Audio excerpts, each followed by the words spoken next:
just talking to the creator and demanding her story be different. Like all of that was such a surprise, and it felt risky, and it felt like it was gonna piss people off.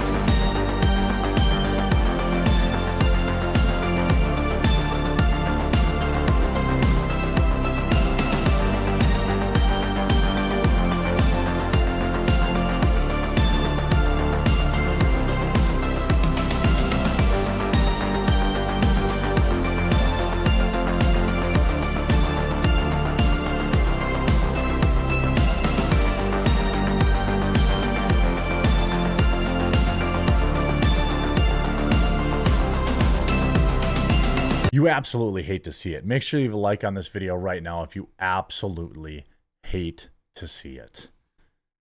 But She-Hulk has been canceled. A show that blew $225 million in one season of television. The same budget that they give to movies like The Marvels. $225 million to produce a terrible CGI, woke, feminist, propagandistic, unfunny, most of all, garbage television show. Disney spent $225 million, and the star of the show has now said that Disney has abandoned them. Have you left a like on the video yet? Make sure you leave a like on this video right now. That's right. Now, I know that not every television show has to be for me. Not every show is for everybody. A perfect example of that would be like all the the CW superhero shows. Those are for like teens. They're not for me. So when I watch them, they're cringe and dumb, but they're not for me. They're for people who are 25 years younger than me. And She-Hulk was also another one of those shows that was not for me. It hated me. It did not want male viewers. It went out of its way to make men the butt of every joke. It went out of their way to be cringe and unfunny. Who is twerking for? I mean, you brought on some rap chick, Megan Thee Stallion, and twerked. That's what your writers thought America wanted. Now you got, just like all the time though, just like all the time, you got a bunch of people talking about it on Twitter. There's a lot of people who are tweeting about that. That was a big hullabaloo. I know I covered it. A lot of people covered it. They got a lot of controversy. But just like always, that did not mean anyone was going to tune into the show. 32,000 people liked. Tatiana Maslany says, She-Hulk Season 2, unlikely. I think we blew our budget, and Disney was like, no thanks. $225 million. Reason I hate She-Hulk, $225 million, and they give us that CGI. That's crazy.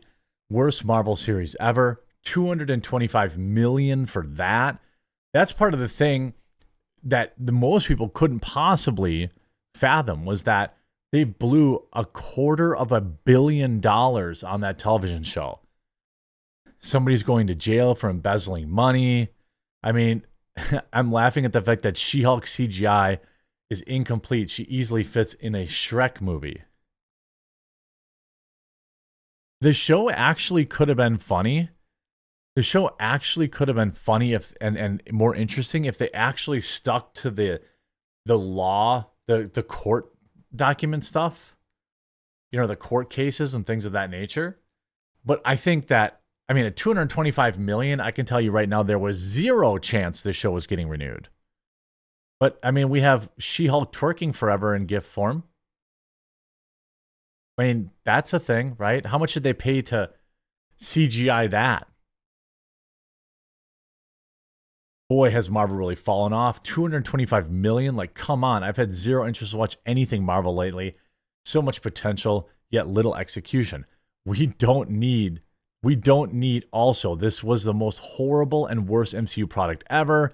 Blew its budget. It's massive understatement. They Hulk smashed it. Did we need hookup scenes in the Marvel? Even Polygon, okay? She-Hulk Sarah says there's no hope for season 2. Tatiana Maslany, the actor that played Jennifer Walters, aka She-Hulk, and She-Hulk Attorney at Law, has dashed any hopes of a second season, Marvel's divisive Disney Plus show. Appearing on streamer Nerd Incorrect's Twitch game show, Codenames Live, Maslany was asked by the host, should we hope for a season 2? She said, I don't think so. Maslany replied, I think we blew our budget, and Disney was like, no thanks. Maslany's statement isn't official, of course, but it sounds quite final. A second season of the show had never been discussed at Marvel, although head writer Jessica Gao, who's a stupid feminist, has said that she has ideas for further seasons and that the final episode left the possibility open. Remember the final episode? They made a robot Kevin Feige. Remember that great idea? Remember that awesome idea that they had? Robot Kevin Feige.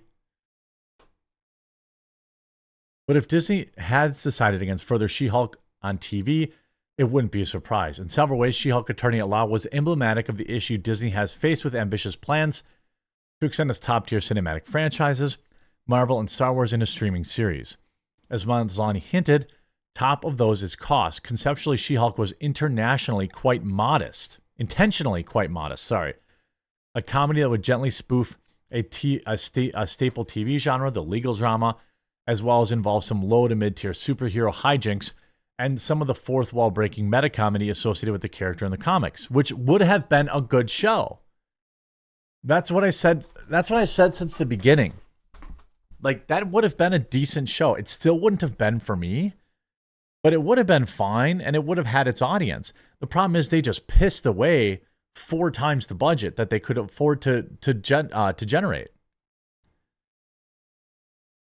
But its main character was a walking special effect, which, according to Variety, led to ballooning budgets as much as $25 million per episode, and a total cost to that of the major blockbuster movie release.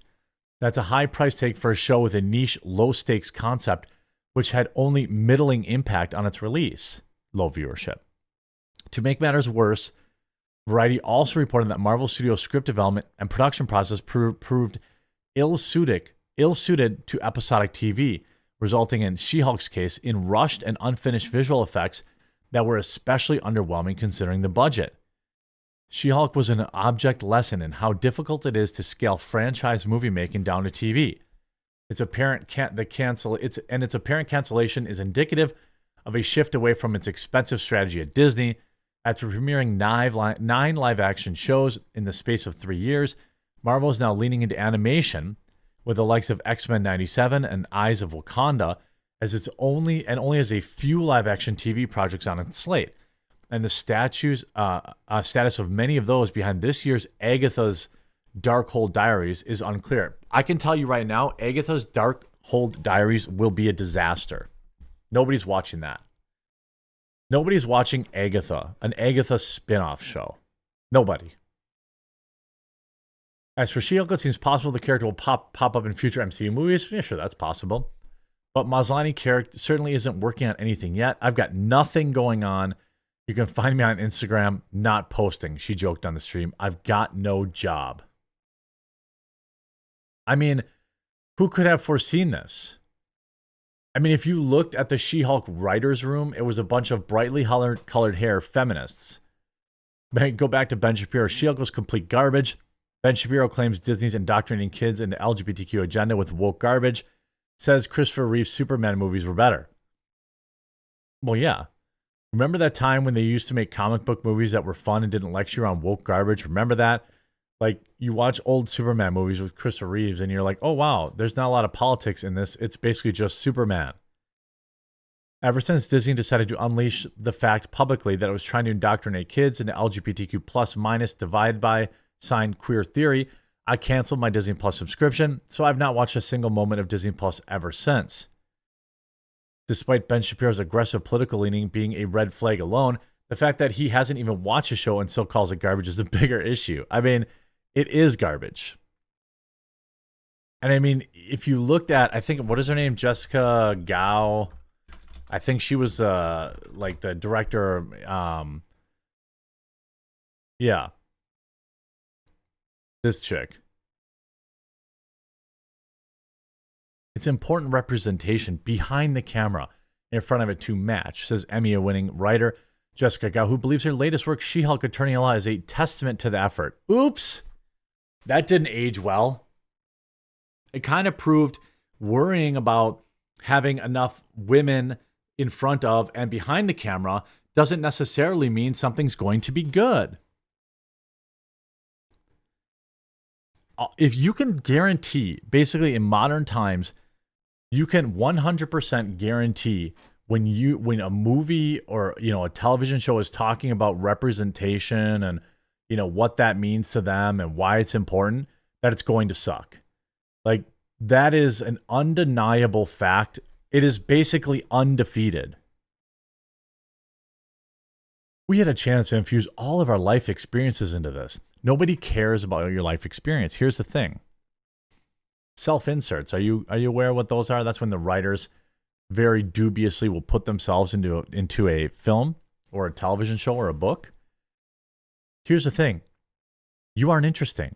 Nobody cares about your life. They care about She-Hulk's lived experiences, not some overweight feminists' lived experiences. And that is, in a nutshell, what has absolutely destroyed modern cinema. It's self-inserts and thinking we give a damn. That's a great thing to have so many women behind the camera, because it's important to have representation behind the camera that matches representation in front of it. Not a good look. Not a good case study for more women. Now, by the way, I love women. I think women can be creative. I think women can direct. I think women can film. I think women can do a great job at almost everything men can. Almost. There are things that women can do that men can't do. Okay, that's obvious.